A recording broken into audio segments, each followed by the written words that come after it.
Good morning all, welcome to the latest FP Markets Market Review with me, Aaron Hill. To begin things, of course, Tuesday welcomed the latest RBA Policy Meeting Minutes and speech by Governor Philip Lowe, which saw the central bank head set the stage for additional rate hikes following the 50 basis point increase in June. Wednesday, nonetheless, was certainly a day for inflation. UK consumer prices rose by 9.1% in May on a year-on-year basis, remaining at 4-decade highs and up from 9% in April. The core year-on-year inflation measure, however, registered 5.9% compared to 6.2% the previous month, though this remains considerably north of its long-term average of 1.7%.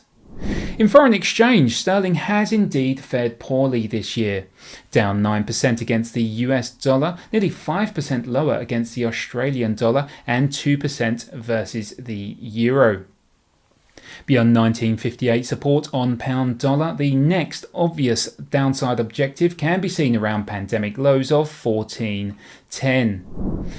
Canada also released its latest inflation data on Wednesday, accelerating to an eye-watering 7.7% in May year-on-year, hurtling past April's 6.8% annual reading and scoring levels not seen since January 1983. Now, the US Federal Reserve was also back in the spotlight this week as Fed Chair Jerome Powell testified to Congress.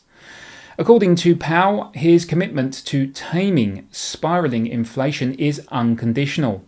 Annual inflation out of the US remains at 8.6%, its highest level since 1981. Powell's latest remarks indicate the Fed are willing to endure an economic slowdown in order to curb inflation, with many now raising the recession alarms as the central bank and money markets project another steep interest rate hike in July. We were also greeted with the latest round of PMIs out of the European Union early Thursday, and frankly, it did not paint a pretty picture.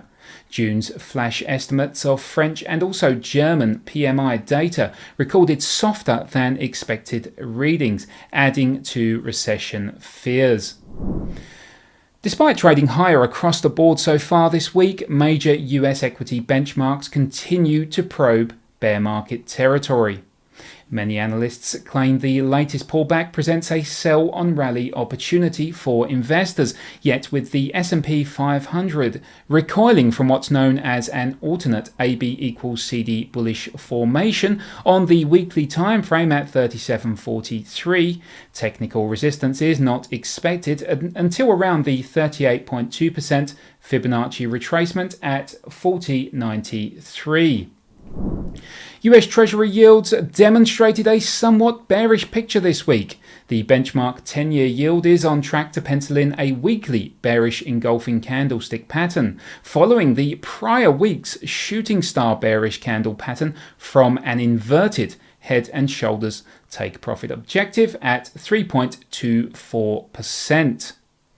As major central banks adopt a phase of aggressive tightening along with the Fed, this has begun to weigh on the attractiveness of the greenback, with the US dollar index now down 0.4% on the week.